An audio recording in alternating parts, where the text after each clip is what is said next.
கொரிந்தியரின் புஸ்தகம்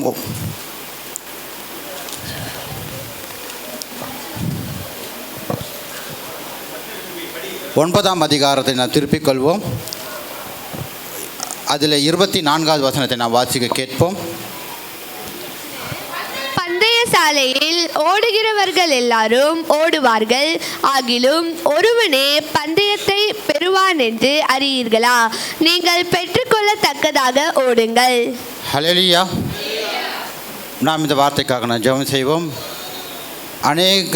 அநேக ஜெபங்களை நாம் செய்தோம். தேவனுடைய வார்த்தை நம்மளோடு கூட பேச வேண்டும். இந்த வருடத்திலே நாம் 24 நாட்களை கடந்து இந்த 25ஆம் நாளிலே நமக்கு தேவன் ஜீவனையும் பலத்தையும் சுகத்தையும் நமக்கு கொடுத்திருக்கிறார். ஆக நம்முடைய தலைகளை தாழ்த்தி நம்முடைய இருதயத்தை அவருக்கு நேராக ஏறெடுப்போம். பரிசுத்த ஆவியானவர் நம்மோடு பேச வேண்டும். வேத வசனத்திற்கு நாம் அதிகமாக இடம் கொடுக்கும் பொழுது ஆவியானவர் நம்முடைய இருதயத்தில் கிரியை செய்கிறவராக இருக்கிறார். ஆகவே தான் வசனம் சொல்லுகிறது, சத்தியத்தை அறிவீர்கள், சத்தியம் உங்களை விடுதலையாக்கும். இன்றைக்கு நிறைய இருதயத்திலே சத்தியம் இல்லாதபடியினாலே ஒரு விடுதலை இல்லாத வாழ்க்கையை வாழ்ந்து கொண்டிருக்கிறார்கள். ஆகவே நாம் இந்த சத்தியத்தை நீ உன் தேசத்தில் நன்மை செய்து நாம் பழகி கொள்ள வேண்டும். உன் தேசத்திலே கர்த்தரை நீ மேய்ந்து கொள் அப்படின்னு சங்கீதக்காரர் சொல்லுகிறார். இன்றைக்கி நிறைய கிறிஸ்தவர்கள் சரியான ஒரு வசனத்தின் பிரகாரமாக வசனத்தின் அடிப்படையில் இந்த காலகட்டத்தில் இல்லாமல் இருக்கிறார்கள். ஆனால் நீங்களும் நானும் அப்படி இல்லாதபடிக்கு கர்த்தருடைய வார்த்தையை நான் உண்மையாய் கேட்டு அதன்படி நடக்கிறவர்களாக இருக்க வேண்டும் என்று தேவன் விரும்புகிறார். நாம் ஜெபம் செய்வோம். குயவன் நீரே களிமண்ணானே நாதா, குயவன் நீரே களிமண்ணானே நாதா, மண்ணான மனிதன் நான் மண்ணுக்கே திரும்புவேன் நாதா, மண்ணான மனிதன் நான் மண்ணுக்கே திரும்புவேன் நாதா.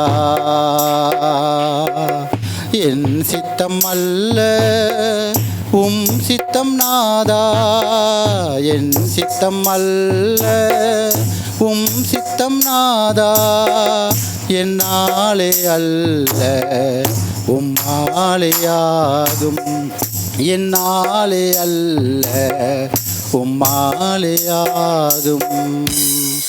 நீர் பேசும் ஆண்டவரை நாங்கள் கேட்கிறோம். இயேசுவின் நாமத்தின் மூலமாய் பிதாவே, ஆமென். ஹல்லேலூயா, ஹல்லேலூயா. கர்த்தருடைய பரிசுத்த நாமத்துக்கு ஸ்தோத்திரம் உண்டாவதாக. நாம் மீண்டும் அந்த வசனத்தை நாம் வாசிக்க நாம் கேட்போம். பந்தய சாலையில் ஓடுகிறவர்கள் எல்லாரும் ஓடுவார்கள், ஆகிலும் ஒருவனே பந்தயத்தை பெறுவான் என்று அறியீர்களா? நீங்கள் பெற்றுக்கொள்ளத்தக்கதாக ஓடுங்கள்.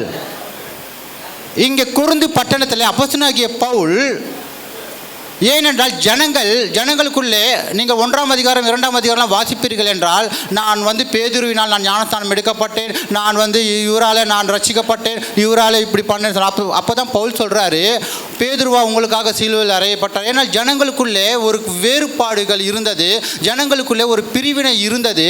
ஆனால் ஆவிக்குரிய வளர்ச்சி இல்லாமல் வாழ்ந்தார்கள் அந்த காலத்திலேயே. ஆனால் இயேசு வேண்டும், ஆனால் சபையில் உள்ள இருக்கிற சட்டத்திட்டங்கள் எங்களுக்கு வேண்டாம். அப்படி தான் அந்த காலகட்டத்தில் ஜனங்கள் வாழ்ந்தார்கள். ஆகவே தான் அவர்களை பார்த்து பவுல் இப்படியாக எழுதுகிறார், நீங்கள் எல்லோரும் ஒரு ஓட்டப்பந்தயத்தில் இருக்கிறீர்கள். பந்தய சாலையில் ஓடுகிற எல்லாரும் ஓடுவார்கள், ஆகிலும் ஒருவன் தான் என்ன பண்ணுவான்? பந்தய பொருளை வெற்றி பெறுவான். ஆகவே நீங்கள் பெற்றுக்கொள்ளத்தக்கதாக ஓடுங்கள் என்று சொல்லி அப்போஸ்தலனாகிய பவுல் ஊக்குவிக்கிறார் அவர்களை. நீங்கள் பரலோகத்திற்காக நீங்கள் நியமிக்கப்பட்டிருக்கிறீர்கள். அந்த பரலோகத்திற்கு இலக்கை அடைய, அந்த பந்தய பொருளை அடைய நீங்கள் என்ன செய்யுங்க? ஓடுங்க என்றாங்க. மற்றவங்களை பார்க்காதீங்கன்றாங்க. இன்றைக்கு அநேகர் மற்றவர்களை பார்க்கறதுனால தடுக்கி வீழ்ந்து கொண்டிருக்கிறார்கள் ஆவிக்குரிய ஜீவியத்தில். ஆமென், ஹல்லேலூயா. போன 2025ஆம் ஆண்டு நம்முடைய ஓட்டம் எப்படிப்பட்டதாக இருந்தது? கொஞ்சம் நீங்கள் திரும்பி பாருங்கள். உண்மையாக நாம் ஓடினோமா? ஆண்டவருக்கு நாம் உண்மையாக நாம் வாழ்ந்தோமா? நம்முடைய பரிசுத்த ஜீவியம் எப்படி இருந்தது? ஆவிக்குரிய ஜீவியம் எப்படி இருந்தது? கர்த்தர் கொடுத்த தாளந்துகளை நாம் எப்படி நாம் உபயோகித்தோம்? கர்த்தர் கொடுத்த அந்த எல்லா வரங்களையும் நாம் எப்படி உபயோகித்து கொண்டிருந்தோம்? கொஞ்சம் நாம் எண்ணி பார்க்க வேண்டும். அதுதான் ஓட்டம். ஒவ்வொருவரும் நாம் என்ன செய்திருக்கிறோம், அந்த பந்தயத்தில் நாம் நின்று கொண்டிருக்கிறோம். தேவனுடைய ஜனமே, ஒருவன் தான் பந்தய பொருளை பெறுவான். சாதாரணமான இப்போ ஓட்டப்பந்தயம்லாம் வைக்கும்போது, இப்போது அந்த காலத்துலலாம் ஒரு ஆளுக்கு தான் பரிசு.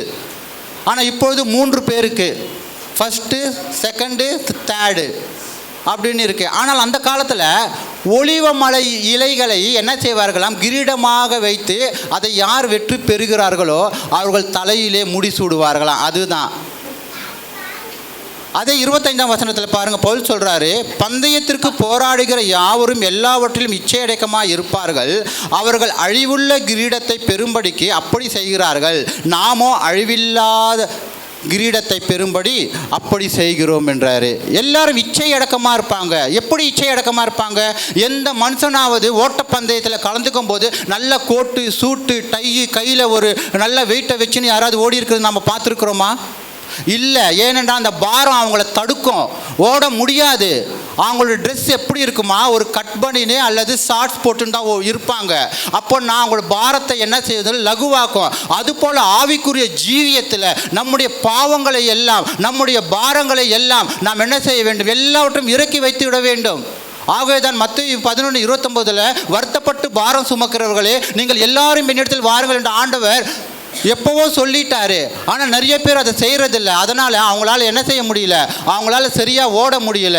தேவனுடைய ஜனமே, ஆனால் இந்த 2026ஆம் ஆண்டில் நாம் அப்படி இல்லாத படிக்கு நாம் வேத வசனங்களோடு நம்முடைய இந்த 2026ஆம் ஆண்டு இந்த வருடத்திலிருந்து நம்முடைய மரணம் வரைக்கும் அல்லது இயேசு கிறிஸ்து வருகிற வரைக்கும் நம்முடைய ஓட்டம் அவரை நோக்கியாக இருக்க வேண்டும். பந்தய பொருளை, அந்த பந்தய பொருள் யார்? இயேசு கிறிஸ்து தான். ஆமென், ஹல்லேலூயா. எத்தனை பேர் அந்த பந்தய பொருளை நான் வந்து அந்த பந்தய பொருளை நான் வாங்கிக்க போகிறேன், தொட போகிறேன்னு எத்தனை பேர் சொல்கிறீங்க? அப்படி நினைக்கிறவங்க ஒரு ஹல்லேலூயா சொல்லுவோமா? ஹல்லேலூயா, ஆமென், ஹல்லேலூயா. கர்த்தர் தாமே உங்களை ஆசீர்வதிப்பாராக. பந்தய சாலையில் ஓடுகிறவர்கள் எல்லாரும் ஓடுவார்கள். நாம் எல்லாரும் ஓடுறோம், எல்லாரும் தான் ஓடுறாங்க. ஆனால் பந்தயத்தை ஒருவரே பெறுவான் என்று, பந்தய பொருளை ஒருவனே பெறுவான் என்று அறியீர்களா? நீங்கள் பெற்றுக்கொள்ளத்தக்கதாக ஓடுங்கள். நான் ஒவ்வொருவரும் பெற்றுக்கொள்ளணுங்க. இன்னைக்கு யார் அப்படி பெற்றுக்கொள்ளத்தக்கதாக நாம் ஓடிக்கொண்டிருக்கிறோம்? நேற்றைய தினத்தில் பாஸ்டர் வந்து ரூபன் நாளைக்கு நீ தான் மெசேஜ்னு சொல்லும்போது நான் உடனே வண்டி ஓட்டினே வந்து வேத வசனங்களை வந்து ஆயத்தப்படுத்தினேன். ஆனால் இந்த இது கிடையாது. இந்த வருடத்தின் பிரதானமான வாக்குத்தத்தம் தான் நான் வந்து ரெடி பண்ணின்னு இருக்கேன். ஆனால் வீட்டுக்கு வந்தபோது ஆவியானவர் அப்படியே என்னை திருப்பிட்டார், இந்த வசனத்தை கொடுத்தாரு. சரின்னு இதை வந்து கொஞ்சம் ப்ரிப்பேர்டு பண்ணேன். ஏனென்றால் என்னுடைய சித்தம் எப்படி இருக்குன்னா, இதுதான் பேசணும்னு இருக்குது. என்னுடைய ஓட்டத்தில் நான் இப்படி தான் ஓடணும்னு இருக்குது. ஆனால் ஆண்டவரில் இல்லை, நான் சொல்கிற வார்த்தை நீ பேசுன்னு சொல்லி, அதனால தான் வந்து உன்னுடைய சித்தம் என்னுடைய சித்தம் அல்ல, உன்னுடைய விருப்பம் என்னுடைய விருப்பம் அல்லன்ட்டு ஏசாயா தீர்க்கதரிசி சொல்லுகிறாரு. நாம் ஒரு காரியத்தை நினைக்கிறோம், இப்படி ஓடனா கரெக்டாக இருக்கும், அப்படி ஓடனா கரெக்டாக இருக்கும், குறுக்கு பாதையில் ஓடி நம்ம ஜெயிச்சிடலாம் அப்படிலாம் நினைப்போம். இல்லை தேவனுடைய ஜனமே, தேவன் உனக்கு என்ன ஓட்டத்தை நீங்கள் ஓடுறவங்க அந்த கிரவுண்டெல்லாம் பார்த்தீங்கன்னா அவங்களுக்குன்னு அந்த கோடாக இருக்கும். அந்த கோட்டை விட்டு இவங்க இப்படி வரக்கூடாது, அந்த கோட்டை விட்டு அப்படி போகக்கூடாது. அந்த கோட்டின் பாதையிலே தான் ஓடணும். ஒருவேளை அவர்கள் தப்பி தவறி அவர்கள் போனால் அவங்க வந்து அந்த பந்தய பொருளை பெற்றுக்கொள்ள தகுதி இல்லாதவர்கள் அந்த லிஸ்ட்டில் வந்து அவங்க வந்துடுவாங்க. ஆமென், ஹல்லேலூயா. உனக்கு என்ன, நமக்கு என்ன இருக்கிறதோ அதில் தான் நான் ஓட வேண்டும். மற்றவர்களை பார்த்து நான் ஓடக்கூடாது. தேவனுடைய ஜனமே, மற்றவர்களை பார்த்து ஓடக்கூடாது. வாழ்க்கையில் எல்லாமே நமக்கு வரும். அடி, உதைகள், அவமானங்கள், நிந்தைகள், போராட்டங்கள் எல்லாமே வரும். அதையெல்லாம் நாம் என்ன செய்ய வேண்டும், பார்க்கக்கூடாது. இயேசுவை நோக்கி நமக்கு நியமித்திருக்கிற ஓட்டத்திலே நாம் பொறுமையோடு ஓட வேண்டும் என்று வேதம் சொல்லுகிறது. ஹல்லேலூயா, ஹல்லேலூயா. எல்லாரும் டயர்டாக இருக்கீங்க போல. வாழ்க்கை என்பது போராட்டமே, நல்லதொரு போராட்டமே. வாழ்க்கை என்பது போராட்டமே. கரங்களை தட்டி உற்சாகமாக. ஆவி தரும் பட்டயத்தை, ஆவி தரும் பட்டயத்தை எடுத்து போராடி வெற்றி பெறு, எடுத்து போராடி வெற்றி பெறு. பெரியமானவனே உன் ஆத்துமாவை சும்மா வாழ்வது போ, நீ எல்லாவற்றிலும் வாழ்ந்து சுகமாயிரு மகனே. பிரயாணத்தில் மேடு உண்டு பள்ளங்களும் உண்டு, பிரயாணத்தில் மேடு உண்டு பள்ளங்களும் உண்டு. மிதித்திடுவாய் தாண்டிடுவாய், மிதித்திடுவாய் தாண்டிடுவாய். மான்கால்கள் உனக்குண்டு மறவாது, மான்கால்கள் உனக்குண்டு மறவாது. ஆமென், ஹல்லேலூயா. தேவனுடைய ஜனமே, பள்ளங்கள் வரும், மேடுகள் வரும், எல்லாமே வரும். ஆண்டவர் நமக்கு பலத்தை கொடுப்பார் என்று நாம் விசுவாசித்து அதில் சீரான பாதையை நாம் ஓட வேண்டும். வாசிக்கலாம். எபிரேயருக்கு எழுதின நிருபம் 12ஆம் அதிகாரம் முதல் வசனம்.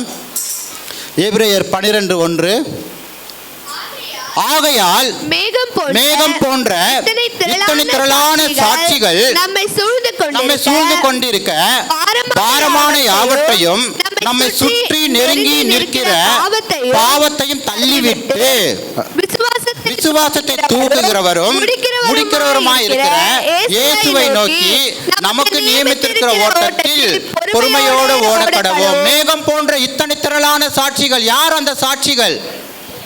எபிரேயர் 11ஆம் அதிகாரம் பார்த்தீங்கன்னா ஒரு விசுவாச சாட்சி பட்டியலே இருக்கும். நீங்கள் வீட்டில் போய் வாசி பாருங்க. அதுதான் மேகம் போன்ற திரளான சாட்சிகள். இத்தனை சாட்சிகள் நமக்கு கண்ணு முன்னாடி எழுதி வைக்கப்பட்டிருக்கிறது.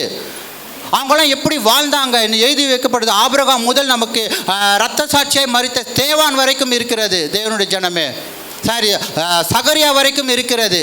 இரத்த சாட்சியாய் மரித்த மனிதர் முதல் இத்தனை திரளான சாட்சிகள் நம்மை சூழ்ந்து கொண்டு நமக்கு எல்லாமே தெரியும். அவங்களாம் எப்படி வாழ்ந்தாங்க, எப்படி ஓடினாங்க, அவங்க வாழ்க்கையில் எப்படி ஓடினாங்க, ஆண்டவருக்காக எப்படி வாழ்ந்தாங்கன்னு சொல்லி. ஆனால் இத்தனையும் நாம் படிக்கிறோம். ஆனால் நம்முடைய ஓட்டம் எப்படிப்பட்டதாக இருக்கிறது? பாரமான யாவற்றையும் நம்மை சுற்றி நெருங்கி நிற்கிற பாவத்தையும் தள்ளிவிட்டு தள்ளிவிட்டு தள்ளிவிட்டு. பாவத்திற்கு ஓடக்கூடாது, தள்ளிவிட்டு ஓடணும். நம்ம உதறி தள்ளிவிடணும்.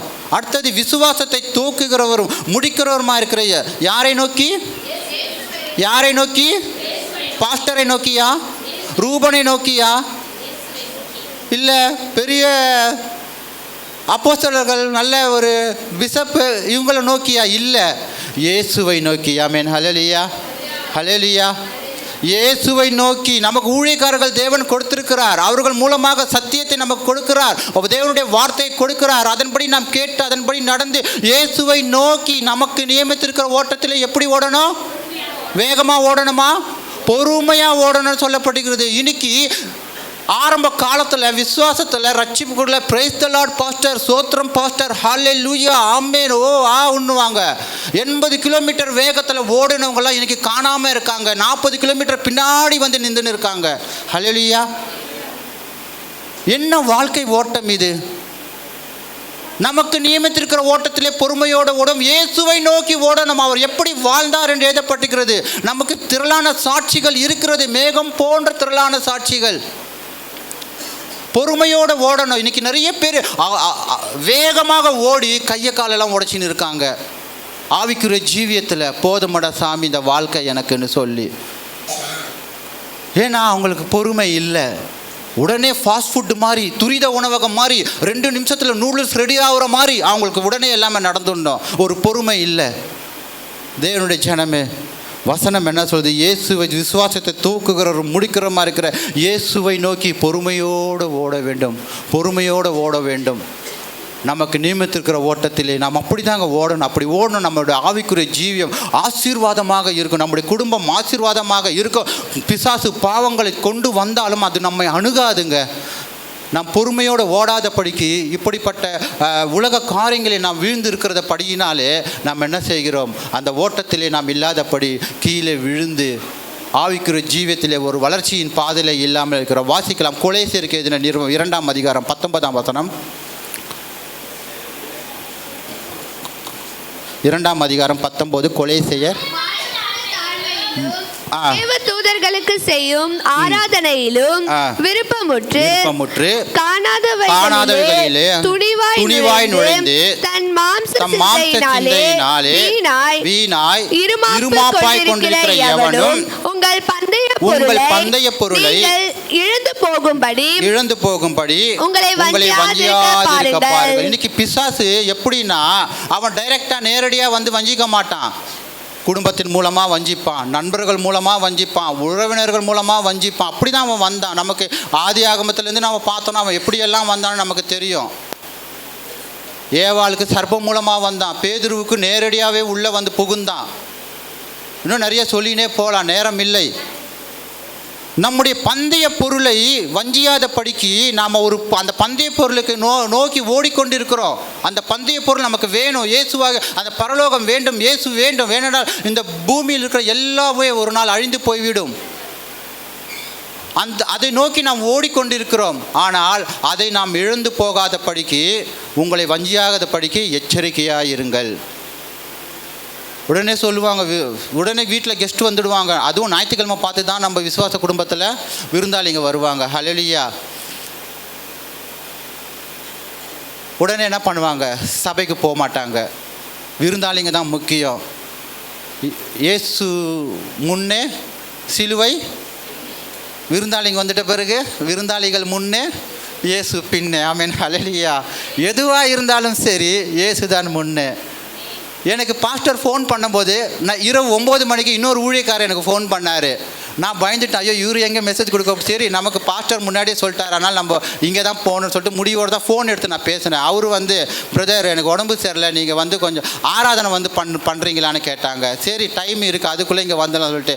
ஏன் இதை நான் சொல்லணும்னா பெருமையாக சொல்லலை, என்னால் ஓட முடியுது. அங்கேயும் நான் முடிச்சுட்டு இங்கேயும் நான் வந்தேன். ஏன்னா நம்முடைய ஓட்டத்தில் ஊழியத்தின் நம்முடைய தாளந்துகளை தேவனுக்காக நாம் பயன்படுத்த வேண்டும். தேவனுடைய ஜனமே, இந்த 1 தாளந்து 2 தாளந்து 5 தாளந்து வாங்கினாங்க. அந்த சம்பவம் நமக்கு நன்றாகவே தெரியும். மத்தேயு 25ஆம் அதிகாரத்தில் நீங்கள் வாசிங்கன்னா உங்களுக்கு தெரியும். அதில் 1 தாளந்து வாங்கினவன் எப்படி இருந்தான், 5 தாளந்து வாங்கினவன் எப்படி இருந்தான், 2 தாளந்து வாங்கினவன் எப்படி இருந்தான்னு சொல்லப்பட்டிருக்கிறது. ஆனால் தேவன் நமக்கு 1 தாளந்து கொடுத்தாலும் சரி, நாம் அதில் உண்மை உள்ளவர்களாக இருக்க வேண்டும். ஆரம்பத்தில் எனக்கு 1 தாளந்து தாங்க கிடைச்சிது, ஆனால் இன்றைக்கி எத்தனை தாளந்துங்க இருக்குன்னு எனக்கே கணக்கு தெரியல. ஹல்லேலூயா. இன்றைக்கி அப்படி தான் ஆண்டவர் வந்து, ஐயோ பாஸ்டர் வந்து இவங்களுக்கு இப்படி கொடுத்துட்டாரு, அவங்களுக்கு அப்படி கொடுத்துட்டாருன்ட்டு நாம் அது என்னவே வேண்டாம், குறை சொல்லவே வேண்டாம். நீ அந்த தாளந்தை வச்சு பிடிச்சின்னு மேலே வந்துடு. ஆமென். ஹல்லேலூயா. ஆண்டவர் உன்னை உயர்த்துவார். ஹல்லேலூயா. வேதத்துல எல்லாம் நான் வந்து உதாரணங்கள் நான் வந்து சொல்ல முடியும்.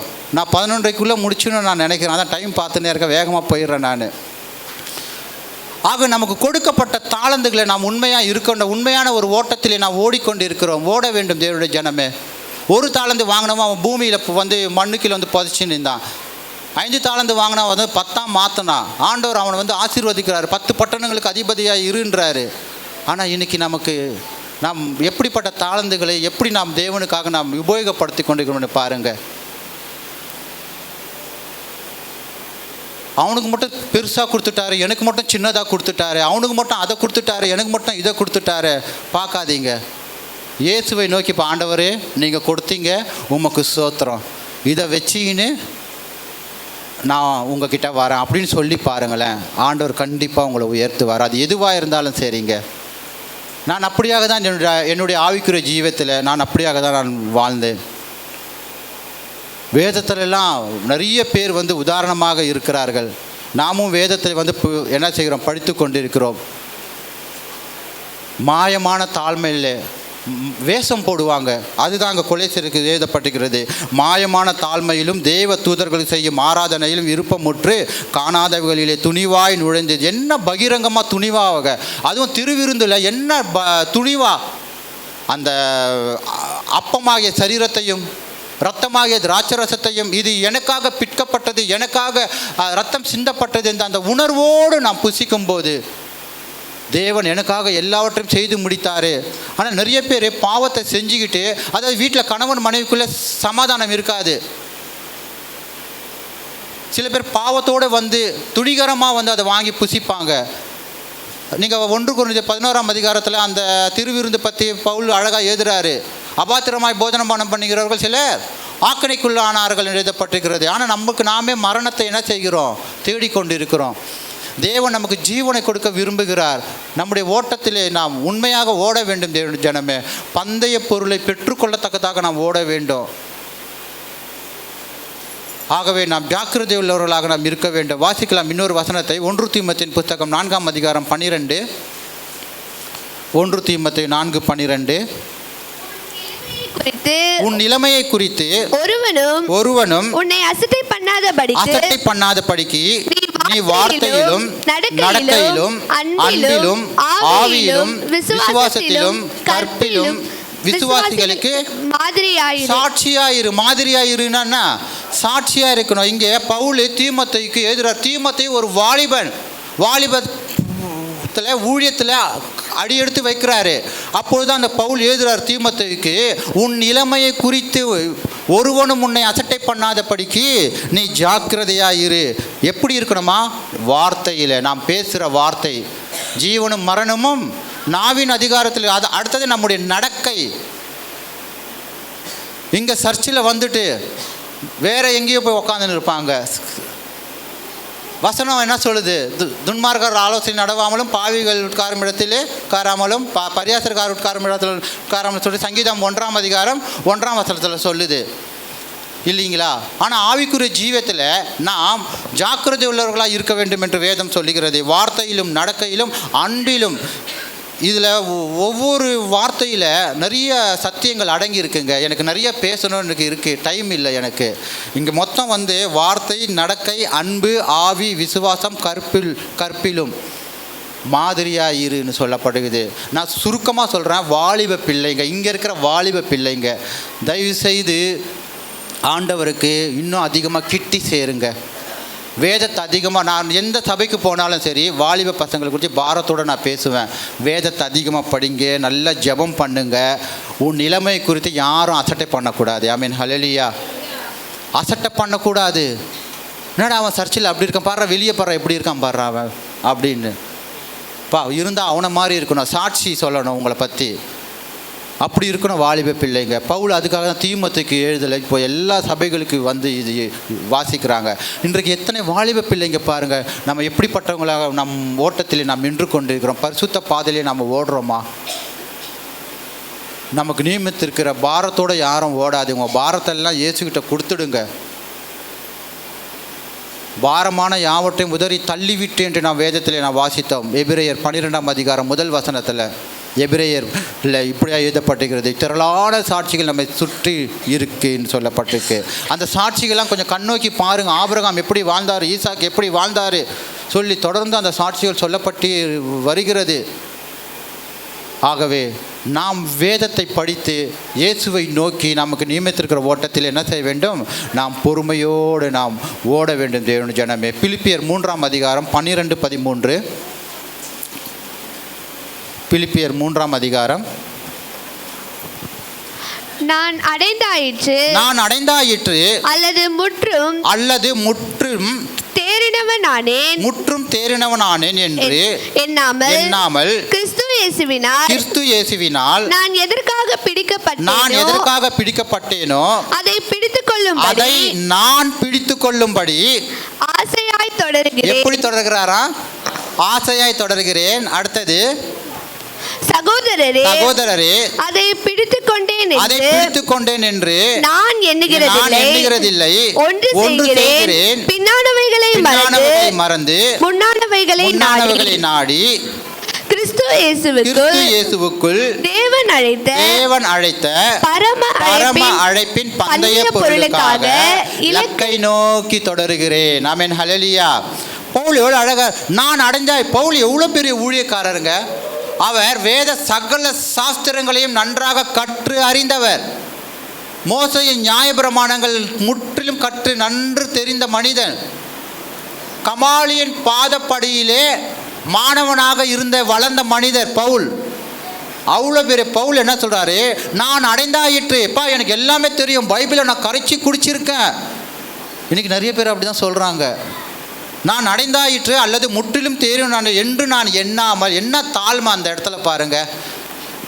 கிறிஸ்து இயேசுவினால் நான் எதற்காக பிடிக்கப்பட்டேனோ, ஆண்டவர் எனக்காக எதை வைத்திருக்கிறாரோ, எனக்கு என்ன வேலை கொடுத்திருக்கிறாரோ, அவர் என்னை குறித்து என்ன சித்தம் வைத்திருக்கிறாரோ, எதற்காக பிடிக்கப்பட்டேனோ அதை நான் பிடித்து கொள்ளும்படி விருப்பா தொடர்கிறேன். நான் சொல்லியிருக்காரு, ஆசையாய் தொடர்கிறேன். ஆமென், ஹல்லேலூயா.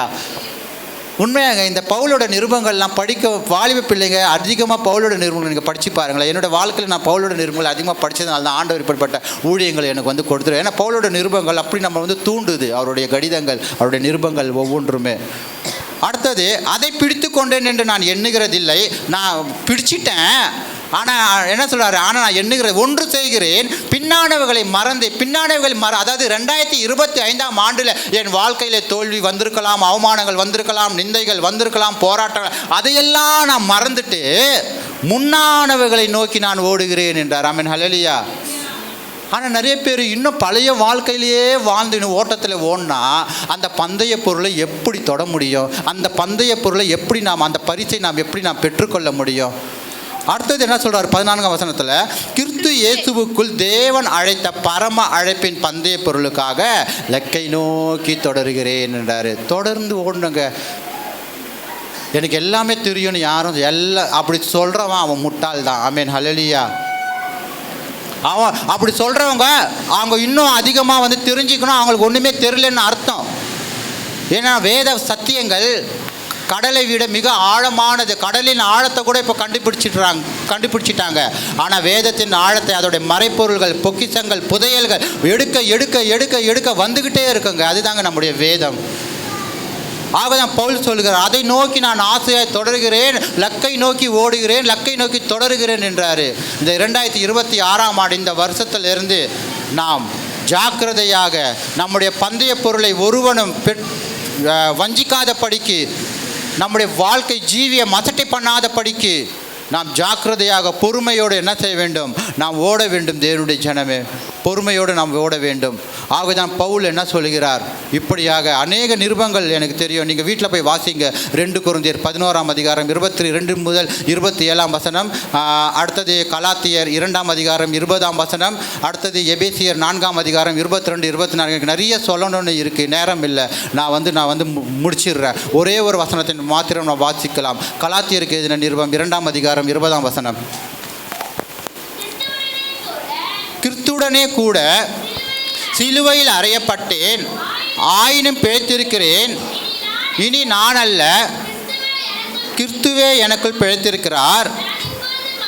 நான் இப்பொழுது மாம்சத்தில் பிழைத்திருக்கிறதோ, என்னில் அன்பு கூர்ந்து எனக்காக தம்மை ஒப்பு கொடுத்த தேவனுடைய குமாரனை பற்றும் விசுவாசத்தினாலே பிழைத்திருக்கிறேன். இந்த வசனம் எத்தனை பேருக்கு புரியுதோ தெரியல. நாம் எல்லாரும் கிறிஸ்துவோட கூட கிறிஸ்து சிலுவையில் அறையப்பட்டார். எதற்காக அறையப்பட்டார்? நம்முடைய பாவங்களுக்காக, அக்கிரமங்களுக்காக அவர் அறையப்பட்டார். கிறிஸ்து பாவத்திற்காக மரிக்கவில்லை, அவர் பாவம் செய்ததுக்காக மரிக்கவில்லை, அவர் நம்முடைய பாவங்களுக்காக, மீறுதலுக்காக தான் அவர் மரித்தார். அப்போ கிறிஸ்து எப்படி சிலுவையில் அறையப்பட்டாரோ நாமும் அறையப்பட வேண்டும் சிலுவையிலே. ஆமென், ஹல்லேலூயா. ஆனால் நிறைய பேர் என்ன செய்யலை, இன்னும் கிறிஸ்து சிலுவையில் அறையப்படாமல் இருக்கீங்க. அதாவது நம்முடைய ஆசைகள், உலக காரியங்கள் எல்லாம் சிலுவையிலே என்ன செய்யப்பட வேண்டும்? அறையப்பட வேண்டும். ஆயினும் பிழைத்திருக்கிறேன். எப்படி நான் பிழைத்திருக்கிறேன் என்றால், பழைய மனுஷன் இறந்து விட்டான். கிறிஸ்துவுடனே கூட நான் எப்போது நான் சிலுவையில் அறையப்பட்டேனோ அப்போது நான் மரித்தேன். ஆண்டவர் எப்படி 3ஆம் நாள் உயிரோடு எழுந்தாரோ, ஆண்டவர் ஜீவனுள்ள தேவன் எனக்கு ஜீவனை கொடுத்து என்னையும் எழுப்பியிருக்கிறார். ஆகதான் சொல்லுகிறார், இனி நான் அல்ல, கிறிஸ்துவே எனக்குள் பிழைத்திருக்கிறார். ஹல்லேலூயா. கிறிஸ்து ஒவ்வொரு மனுஷனிலும் பிழைத்திருக்கிறது உண்மை என்றால், கிறிஸ்து ஒவ்வொரு மனுஷிலும் ஜீவிப்பது உண்மை என்றால், சில பேருடைய சரீரத்தில் ஜீவன் இருக்கலாம், ஆனால் ஆத்துமத்தில் ஜீவன் இல்லை, செத்து போயிருக்க அந்த ஆத்துமா. ஏனென்றால் பாவம் செய்கிற ஆத்துமா சாகவே சாகும் என்று சொல்லப்பட்டிருக்கிறது. ஆனால் சரீரத்தில் ஜீவன் இருக்கும். எப்படி இருக்கும்? அப்படியே நோஞ்சானா நொடியனா, அப்படியே சமாதானம் இல்லாத வாழ்க்கையாக இருக்கும். சிலுவையிலே அறையப்பட வேண்டும். கிறிஸ்து பிழைத்திருக்கிறது போல இனி நான் அல்ல, கிறிஸ்துவே என்னில் பிழைத்திருக்கிறார். இப்பொழுது மாம்சத்தில் பிழைத்திருக்கிறதோ, என்னில் அன்பு கூர்ந்து எனக்காக தம்மை தாமே ஒப்பு கொடுத்த தேவனுடைய குமாரனை பற்றும் விசுவாசத்தினாலே பிழைத்திருக்கிறேன். ஒருவேளை ஏன் இந்த வார்த்தையை தேவன் உங்களோட பகிர சொன்னால் எனக்கு தெரியவில்லை. நான் ஒவ்வொருவரும் இந்த 2026 25ஆம் நாள் வந்து பாருங்கள், ஜனவரி நேற்று ஏதோ தொடங்கினா போல இருந்தது முதல் தேதி. எவ்வளவு சீக்கிரமாக 24 நாட்கள் ஓடிவிட்டது. ஆனால் காலங்களும் நேரங்களும் வேகமாக ஓடிக்கொண்டிருக்கிறது. ஆனால் நாம் எப்படி ஓடிக்கொண்டிருக்கிறோம்? கொஞ்சம் நாம் சிந்தித்து பார்க்க வேண்டும். கிறிஸ்துவின் 2ஆம் வருகை, கிறிஸ்து வரும்பொழுது நாம் ஆயத்தமாக அந்த பந்தய பொருளை நாம் பெறுகிறவர்களாக நாம் இருக்கிறோமா? அந்த லக்கை நோக்கி நாம் ஓடிக்கொண்டிருக்கிறோமா? நம்முடைய பரிசுத்த ஜீவியம் எப்படி இருக்கிறது? நம்முடைய வாழ்க்கை எப்படி இருக்கிறது? இயேசு நமக்கு கற்பித்தபடியே, இயேசு நமக்கு சொன்னபடியே, இயேசு இந்த வேத வசனங்கள் படியே நாம் வாழ்ந்து கொண்டிருக்கிறோமா? தேவனுடைய ஜனமே, கொஞ்சம் நாம் சிந்தித்து பார்க்க வேண்டும். சாட்சியே இருக்காது. மனிதன் மரித்து விட்டால் என்ன செய்கிறாங்க? உடனே சாட்சி சொல்லுவாங்க, ஆஹா ஓஹோன்னு. ஆனால் அந்த மனிதனுடைய சாட்சி ரொம்ப மோசமாக இருந்திருக்கும். ஆனால் என்ன செய்கிறது? அங்கே கூடியிருக்கிற மத்தியில் பெருமையாக பேசுவாங்க. ஆனால் வாழ்ந்த வாழ்க்கை மிகவும் மோசமான வாழ்க்கை. அந்த இடத்துல இந்த பாட்டு வேறு நமக்கு நன்றாக தெரியும். ஓட்டத்தை ஜெயமுடன் நானும் ஓடிட அருள் செய்வா. இப்போது நாம் எல்லாரும் சேர்ந்து என்ன செய்கிறோம்? பாட போகிறோம். மரித்தவர்கள் வீட்டில் தான் இந்த பாட்டு பாடணும்ல. இப்போ நம்ம எல்லாரும் சேர்ந்து இந்த பாட்டு உண்மையாக பாடணும். ஒருவேளை இந்த ஆலயம் முடிந்து நீங்கள் வீட்டுக்கு போகும்பொழுது, வீட்டுக்கு போகிறவர்களுக்கு இந்த பாட்டு பாடினே போங்க. நாம் யாரும் எழுந்து நிற்போமா? ஓட்டத்தை ஜெயமுடன் நானும் ஓடிட அருள் செய்வார். ஓட்டத்தை ஜெயமுடன் நானும் ஓடிட அருள் செய்வார். விசுவாச பாதையில் சோராது ஓடிடுவே. விசுவாச பாதையில் சோராது ஓடிடுவே. பரலோகமே என் சொந்தமே, என்னை காணேனோ. பரலோகமே என் சொந்தமே, என்னை காணேனோ. இயேசுவை நான் என்னை காணேனோ. பரலோகமே உண்மையாக ஆண்டவரை நோக்கி காண்பேனோ. சிலுவையில் அறையுண்டே இனி நானல்ல இயேசுவே. சிலுவையில் அறையுண்டே இனி நானல்ல இயேசுவே. அவரின் மகிமையே எனது லட்சியமே. அவரின் மகிமையே எனது லட்சியமே. பரலோகமே என் சொந்தமே, என்னை காண்பேனோ. இயேசு என் நம்பிக்கையா, இந்த பூமி என் சொந்தமல்ல. இந்த பூமி நமக்கு நிரந்தரமல்ல. இயேசுதான் நம்முடைய சொந்தம். இந்த பூமி என் சொந்தமல்ல. பரிசுத்த சிந்தையுடன் இயேசுவை பின்பற்றுவே. பரிசுத்த சிந்தையுடன் இயேசுவை பின்பற்றுவே. பரலோகமே சொந்தமே.